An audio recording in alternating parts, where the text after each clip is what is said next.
안녕하세요. 오늘은 사무엘하 4장 말씀을 가지고 하나님만 의지하는 믿음, 이런 제목으로 함께 은혜를 나누죠. 다윗은 이제 통일 왕국의 왕이 되기 위해서 사울왕의 후손이었던 이스보셋과 대적하는 그러한 상황에 있었습니다. 이때 이 통일 왕국의 왕이 되기 위해 다윗에게는 제거해야 될 네 사람이 있었는데, 사울과 요나단, 그리고 실질적인 북쪽 최고의 권력자인 아브넬 장군, 그리고 마지막으로 지금 사울왕의 후손이었던 이스보셋 왕으로 볼 수가 있겠죠. 그런데 우리가 이전에도 사울과 요나단을 대했던 다윗의 태도를 보면서 다윗은 하나님께서 자연스럽게 그리고 순리적으로 자신을 왕으로 세우기까지 사람의 생각이나 사람의 힘이나 지혜로 움직이지 않았다라는 겁니다.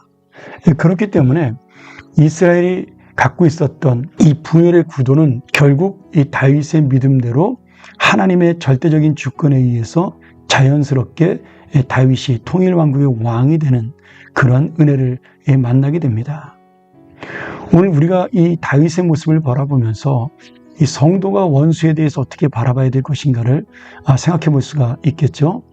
우리 성도는 이 다른 사람을 질투하거나 미워하거나 또는 원수를 갚지 않아도 괜찮습니다. 물론 나의 억울한 마음과 나의 힘든 마음, 모든 그런 것들이 있겠지만 우리가 이 모든 것을 하나님 앞에 맡겨놓고 이 문제의 원인이 되는 것이 사람이 아니라 내가 하나님을 바라볼 때 하나님이 그 모든 해결의 주관자가 되어주시고 하나님의 때에 그 모든 것들을 다 풀어주시는 역사를 만날 수가 있습니다. 다윗 왕은 힘이 더 강했지만 통일하기 위해서 이스보셋 왕과 큰 전투를 벌이지 않았습니다. 부하들끼리 작은 마찰들은 있었지만 다윗은 동족끼리 전쟁하는 것을 원하지 않았던 거죠. 그런데 하나님께서 자연스럽게 그 역사를 인도하심으로 다윗은 피 흘리지 아니하고 통일 왕국의 왕이 되는 역사가 오늘 이 4장에서 나타나게 됩니다. 레갑과 바하나라는 참 이 어리석은 사람들은 다윗의 이 중심을 모르고 이스보셋 왕을 죽이고 자기들이 다윗에게 잘 보여서 성공하고 출세하려는 그런 인간적인 마음을 품었습니다. 내가 살기 위해 다른 사람을 짓밟고 다른 사람을 끌어내리면서 이 레갑과 바하나는 출세를 원한 것이죠. 그런데 하나님이 원하시는 방법은 그런 인간적인 다른 사람을 해치는 방법이 아니라 하나님의 때에 맡기고 하나님의 놀라운 역사에 맡기는, 그래서 결국 하나님이 움직이시고 행동하시며 하나님이 이루시는 그 놀라운 일을 통해서 결국 우리가 믿음으로 승리할 수 있는 귀한 이 삶을 만날 수가 있습니다. 오히려 다윗은 이스보셋 왕을 해치고 죽였던 이 레갑과 바하나에게 책망하면서 내가 예전에 사울이 죽었다며 그 소식을 가져온 자를 죽였다는 소식을 너는 듣지 못했느냐. 그러니 너희의 죄가 너희에게로 돌아간다. 그러면서 이 레갑과 바하나를 사형에 처하는 그러한 놀라운 모습을 보여주기도 합니다. 이 사울은 인간적인 힘이나 능력으로 사람을 의지해서 이 권력을 얻으려고 하지 않았습니다.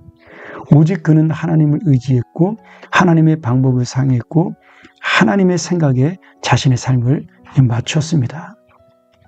그리고 결국 그것은 하나님의 성공과 그리고 이 모든 이스라엘 백성들이 다윗을 자연스럽게 그리고 자원해서 왕으로 세우는 역사를 일으키게 되죠. 오늘 여러분, 우리가 다시 한번 이 말씀 통해서 깨달아야 될 것이 무엇입니까? 내가 이루고자 하는 인간적인 방법은 빨리 무엇인가를 이루는 것처럼 보이지만 결국 그것을 통해서 우리가 얻을 수 있는 것이 없다라는 거예요. 그것이 오히려 나를 해치고 나를 망하게 하는 길일 수 있다라는 것이며, 예수를 믿는 우리는 결국 예수의 뜻대로 예수의 역사를 믿으면서 그 방법, 하나님의 방법, 하나님의 때를 기다리는, 그리고 하나님이신 이 순리의 지혜를 가지고 살아가는 그런 삶이 되어야 한다는 사실을 분명히 말씀하고 있습니다. 오늘 이 말씀 앞에 내가 오늘 살아가는 방법은 하나님의 방법인가? 다시 한번 생각하면서 주님의 놀라운 성공의 삶을 맛보는 귀한 하나님의 사람들이 되기를 축원합니다. 함께 기도하시죠. 하나님 아버지, 오늘 다윗 왕이 통일 왕국의 왕이 되는 그런 모습을 우리가 볼 수가 있습니다. 그는 인간적인 방법을 사용하지 않았지만 그러나 그것이 결국 하나님의 마음에 합하였고 하나님의 뜻에 맞아 하나님이 그를 순리대로 약속대로 왕으로 세우신 것을 볼 수 있사오니 오늘 우리가 살아가는 삶 속에서도 이 하나님의 순리와 하나님의 약속을 기다리는 믿음의 삶으로 진정한 성공이 무엇인가를 보여주는 하나님의 사람들이 되게 하여 주옵소서. 예수님의 이름으로 간절히 기도합나이다. 아멘.